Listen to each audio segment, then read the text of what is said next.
Hello, everyone. Because we're getting ready to do our last class of Dante's trilogy of Dante's Commedia, we're going to do the Paradiso very soon with the Deacon Seraphim Rohlin. I thought that because now it's getting dark and because it is fall and winter is coming and the days are getting shorter and we're in the season of Halloween, that I could maybe read the first canto of Dante's Commedia, of Dante's Inferno with you. And we can see how masterful Dante is in terms of symbolism, how he is able in a poetic form of pulling in all of these analogies that are related to this idea of being lost in the dark wood. And so what I'm going to do is I'm going to read the canto, and we will stop in certain places in order to look at how beautiful and how powerful Dante is able to contract all of these ideas.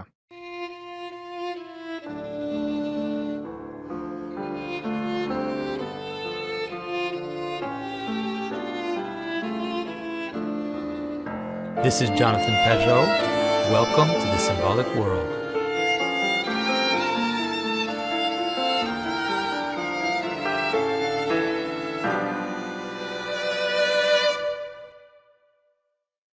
Hello, everyone. We are finally announcing our Paradiso class. We have done 2 already. We have the Inferno, we have the Purgatory, and now we are moving to Paradise.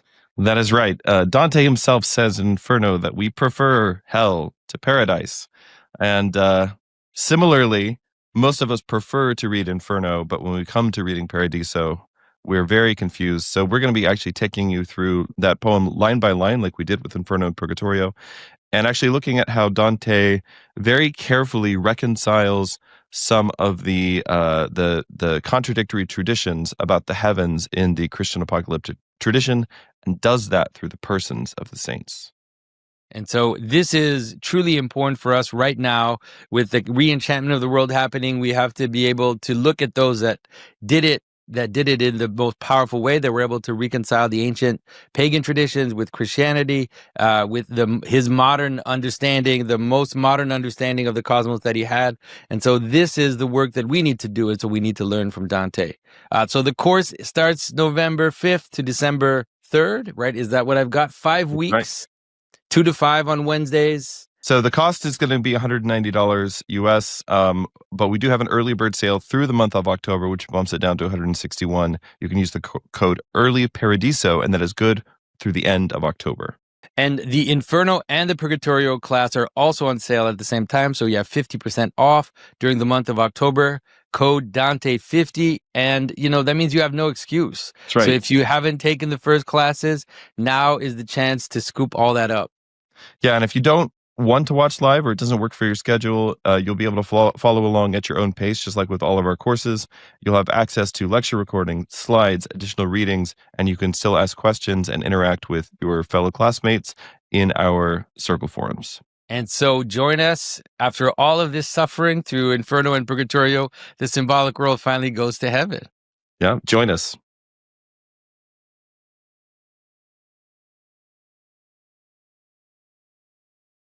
So, of course, many of you know the beginning. I'm reading from the version by John Cardy. This is the version we're using in the class as well. So, midway in our life's journey, I went astray from the straight road and woke to find myself alone in a dark wood. Good start, right? And so he strays from the straight road, right, and finds himself alone in a dark wood. And so already you have this image of going away from the path. I just gave you an interpretation of Little Red Riding Hood, and I talk about this idea of going astray or getting off the path of life. And so midway on the road to Grandma's house, Little Red Riding Hood goes astray, and she finds herself in the dark wood where she will encounter some beast, right? Just like Dante did. How shall I say what wood that was?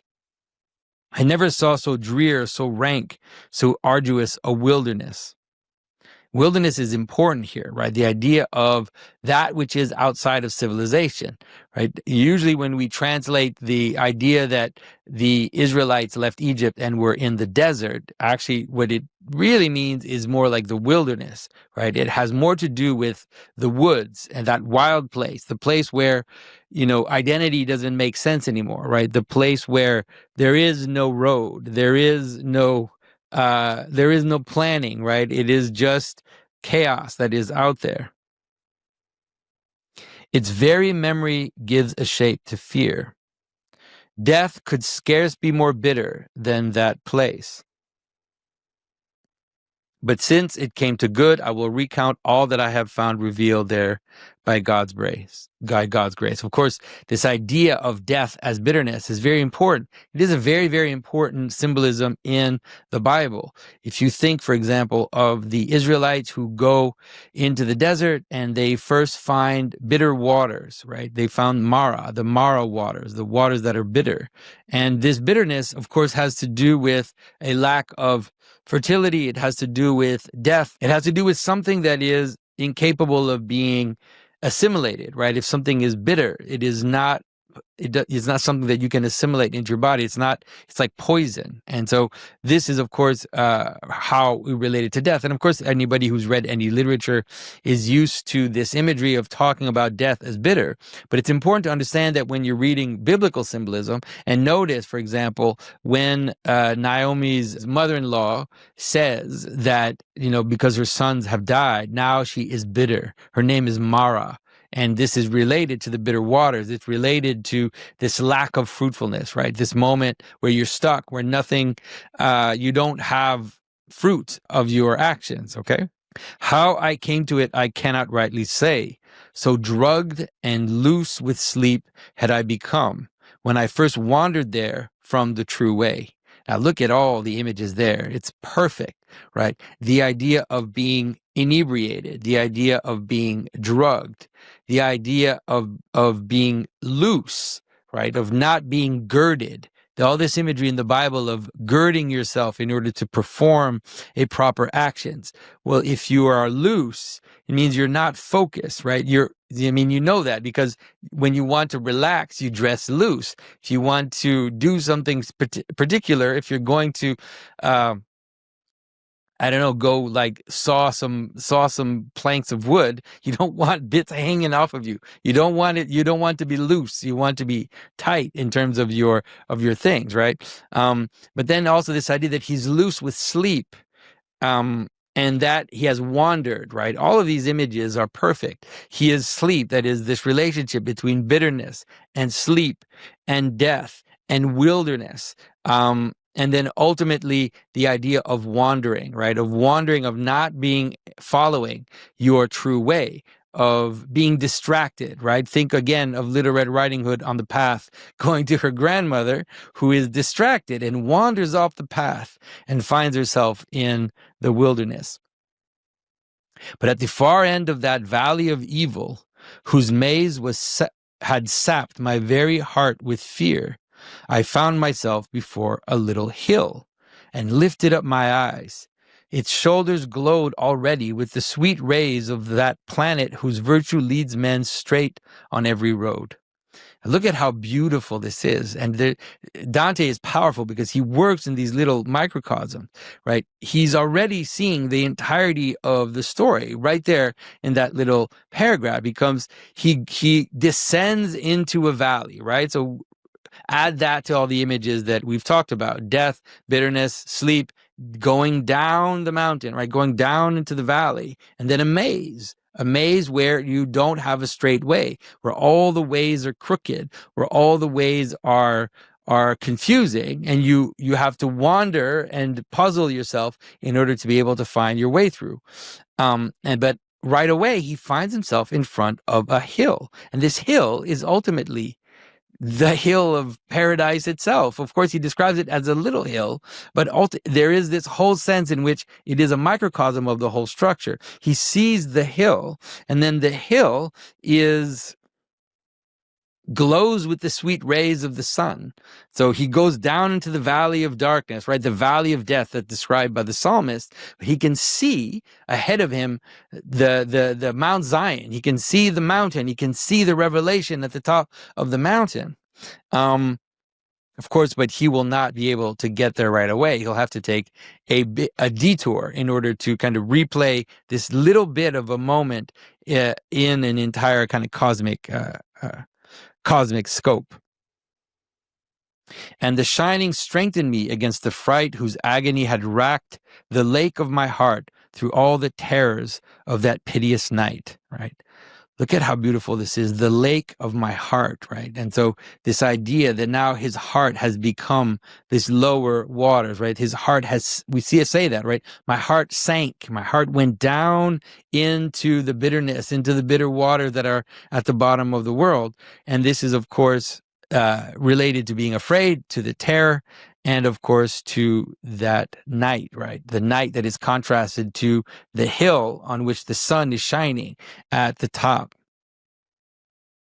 So just as a swimmer who with his last breath flounders ashore from perilous seas might turn to memorize the wide water of his death, so did I turn, my soul still fugitive from death's surviving image, to stare down that past that none had ever left alive, right?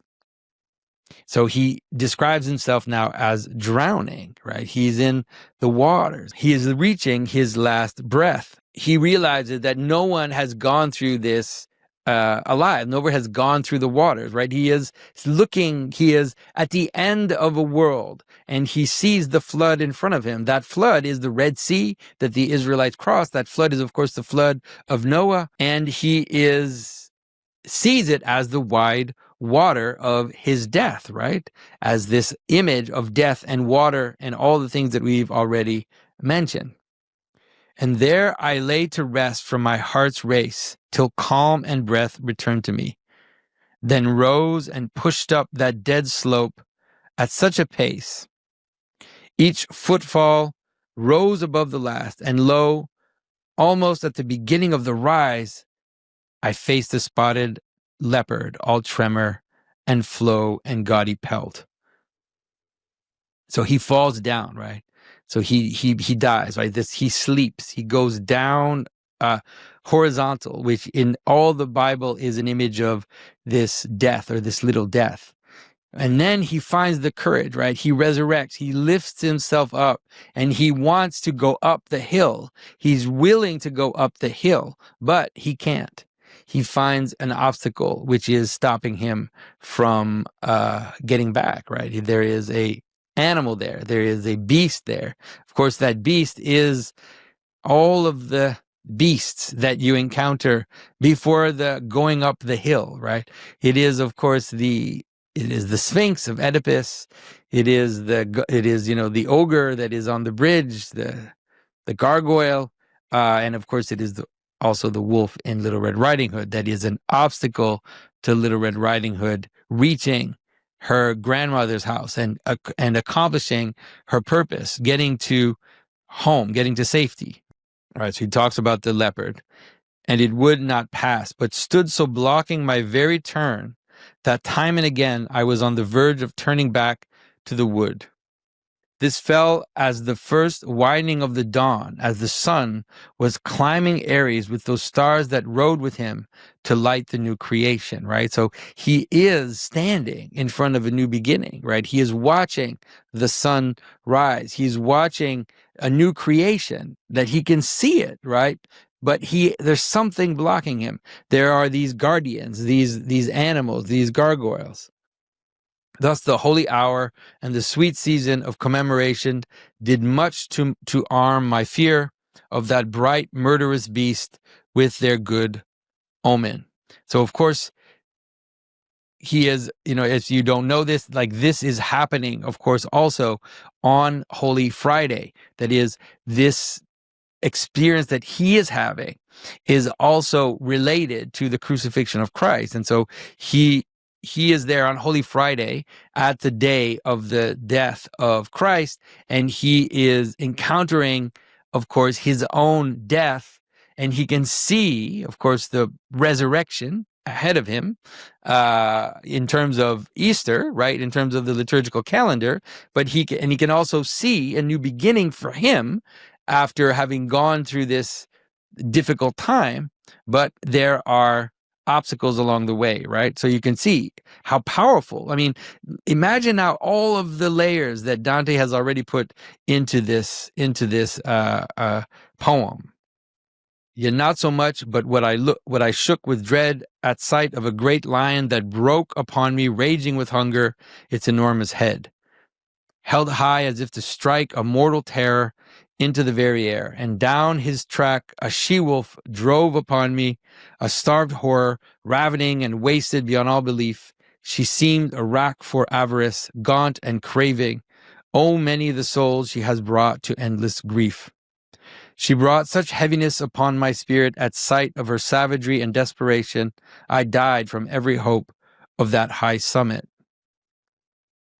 And like a miser, eager in acquisition, but desperate in self-reproach, when fortune's wheel turns to the hour of his loss, all tears and attrition, I wavered back. So let's stop a little bit. I don't want to go too much into the symbolism of the three beasts. There are plenty of places where you can look at them. The most important thing to understand, at least in what I'm trying to describe to you in terms of the three beasts, is that they're beasts, right? Is that they are ravenous, that they are hungry. They want to eat him, right? They are something like his passions. They are something like his enemies. They are related to all of these oppositions of things that are either inside you, like your desires, your passions, or outside you, in terms of your enemies, the people that want to harm you, that are in the way of experiencing this new light. Of course, this is, the wolf in Little Red Riding Hood that wants to eat Little Red Riding Hood and wants to prevent her from becoming a woman, from reaching her purpose, okay? And it's important to see how he relates this to Fortune's wheel, because this idea of the turning, right? This idea that in some ways he's at the mercy of the world, right? When you talk about the wheel of fortune, you're talking about the world in a way that you don't have any control over the causality, right? You are in some ways completely subject to the whims and to, the chaos of this wheel that turns and will stop wherever it stops. It is the contrary of an image of a path. Right? So he has a path that he wants to get to the top of the mountain, but he's caught in a wheel. He's caught in this circle and this turning where he is not able to reach the top. Okay. I wavered back, and still the beast pursued, forcing herself against me bit by bit till I slid back into the sunless wood. And I fell to my soul's ruin. A presence gathered before me on the discolored air, the figure of one who seemed hoarse from long silence.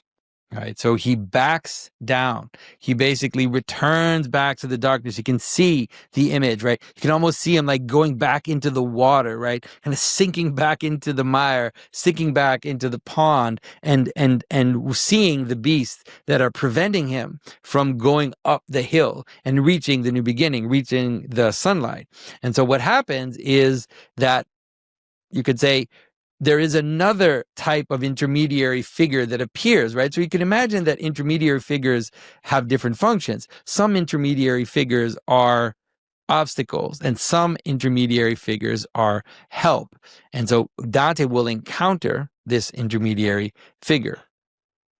At sight of him in that friendless waste, I cried, "Have pity on me, whatever thing you are, whatever shade or living man." And it replied, "Not man, though man I once was, and my blood was Lombard, both my parents Mantuan. I was born, though late, sub Julio, and bred in Rome under Augustus. In the noon of the false and lying gods, I was a poet, and sang of old Achilles, noble son, who came to Rome after the burning of Troy." All right? So now I want you to notice the way that he presents himself, right? So he says he is going to be Dante's guide. Of course, this is Virgil, the great poet, the great pagan poet. He is going to be Dante's guide. But the first guide that Dante encounters has to have something in common with the world that he's in. It has the first mediator, that the first bridge the guide to carry you across has to have something in common. And so Virgil has something in common with the dark woods that Dante was in. That is, he says himself that he was born in Rome and and grew up under Augustus in the noon of the false and lying gods. So he says that he was raised, that he was under the false gods. He is an image of the dark woods in which Dante is lost. But there's something different about him. There's something which, instead of him having something of that dark woods, but belonging to the woods, he has enough of that dark woods in order to bring Dante out of it, right? In order to be a kind of bridge to move him up into the next step, right? To kind of guide him to where he needs to go in order to go on his way. But you, now he is saying, but you, why do you return to these distresses instead of climbing that shining mount of joy, which is the seat of the first cause of man's bliss? All right, so he's like, why are you not going up the hill? What's stopping you from going up the hill? And it's beautiful because it says it's the Mount of Joy, which is the seat of the first cause of man's bliss. So now you can see that this little hill that he saw, right, that he says I see, and that I'm kind of moving towards, is the hill of paradise, right? It is the great Mount Zion on which the seat of the Messiah is there, right? On which God's holy temple is set, on which the Garden of Eden is there at the top of that mountain, right? So then Dante asks him, and are you then that Virgil and that fountain of pure speech? My voice grew tremulous. Glory and light of poets, now may that zeal and love's apprenticeship that I poured out on your heroic verses serve me well, right? So he's saying, you describe yourself as this pagan poet, right? You describe yourself as the man who rose in the time of the pagan gods. But Dante sees rather, right, that he is someone of pure speech, right? That he is the great light of poets. Now look at the images he's using. He's connecting him with the light that's at the top of the mountain. He's saying, you're like the mountain. Virgil says, I'm like the dark woods. And so, but that's because he is this kind of transition figure. And so in seeing in Virgil an aspect of the place where he wants to go, the top of that mountain, by saying that he is light, the light of poets, and that he has this apprenticeship of love, says he hopes that it will serve him well. That is, that it will guide him towards higher and higher truth, that it will take him out of the darkness in which he is and guide him to higher truth. All right. And so Dante continues, he says, for you are my true master and first author, the sole maker from whom I drew the breath of that sweet style whose measure have brought me honor. Right. So there, immortal sage, the beast I flee. For my soul's salvation, I beg you, guard me from her, for she has struck a mortal tremor through me.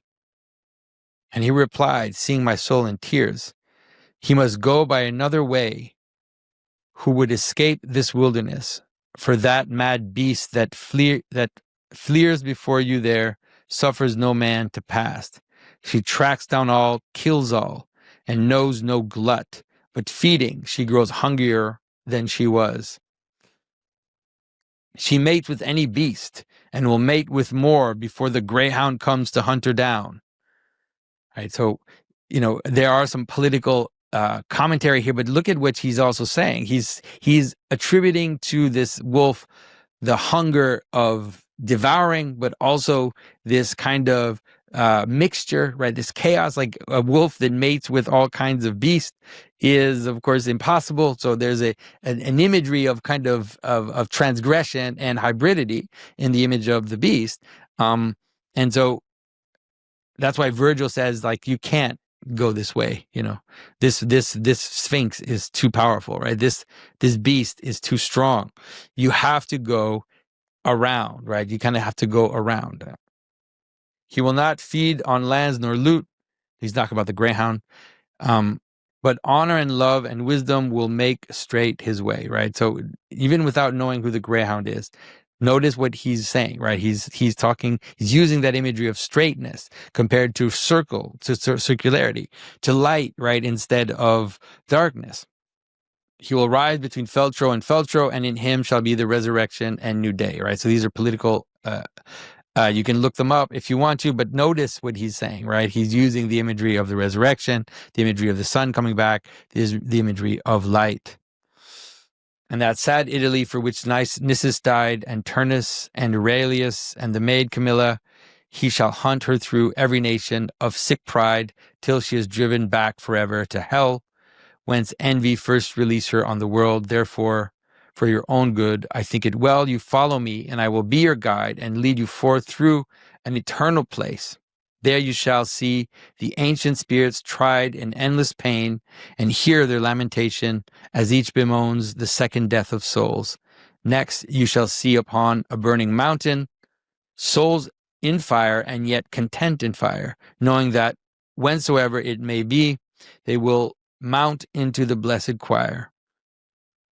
All right, notice what he's doing. It's so amazing. Like this is the second microcosm that we have. We have this first microcosm where the very structure of Dante's situation, where he is going down the valley into this darkness, he sees the light and the hill above, and now Virgil is saying, we're going to repeat your gesture, but at a bigger scale. We're going to go down, not just this hill, into the water. We're going to go down into hell.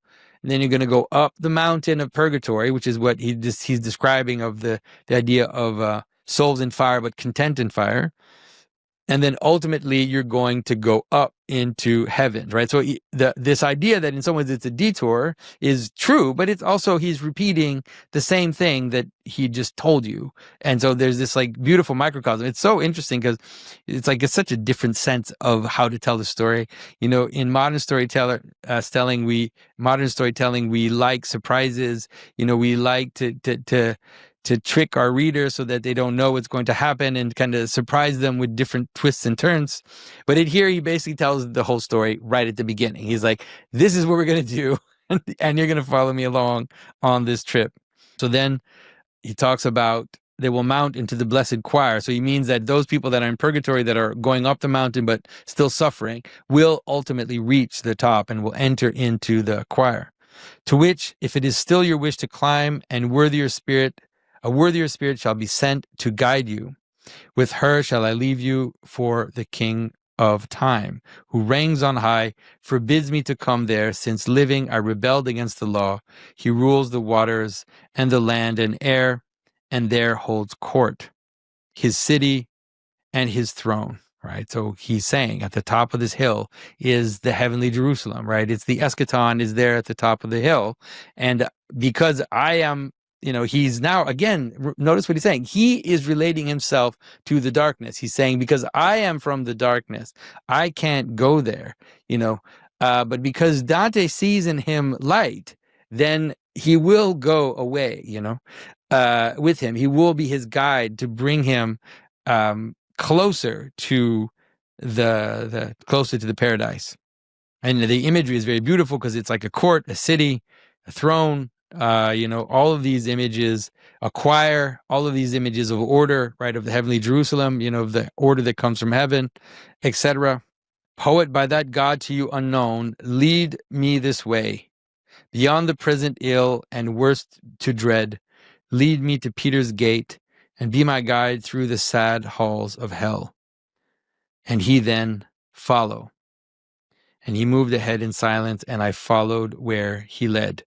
And so that is the first canto of Inferno. It is a masterful poem, and is masterful in the capacity that Dante has to pull pretty much a whole master class of symbolism into one canto, and to give you an image of the entire cosmos while telling you of the specific moment of the beginning, right? Because this is the beginning, and because Dante is a symbolic thinker, just like in the beginning of Genesis, you have the entire cosmos. Just like in the beginning of the Gospel of John, you have the entire cosmos. So too, in Dante's Inferno, at the beginning of Inferno, he gives us a glimpse of the entire story, of the whole cosmos, the descent, the ascent, and of course the divine revelation that will come at the end of the entire Commedia. And so, if you, like me, love Dante, if you see the power in his stories, I want to invite you to join us for Paradiso, that is starting very soon. All the details are in the description, and we hope to see you there. Thank you. Bye-bye.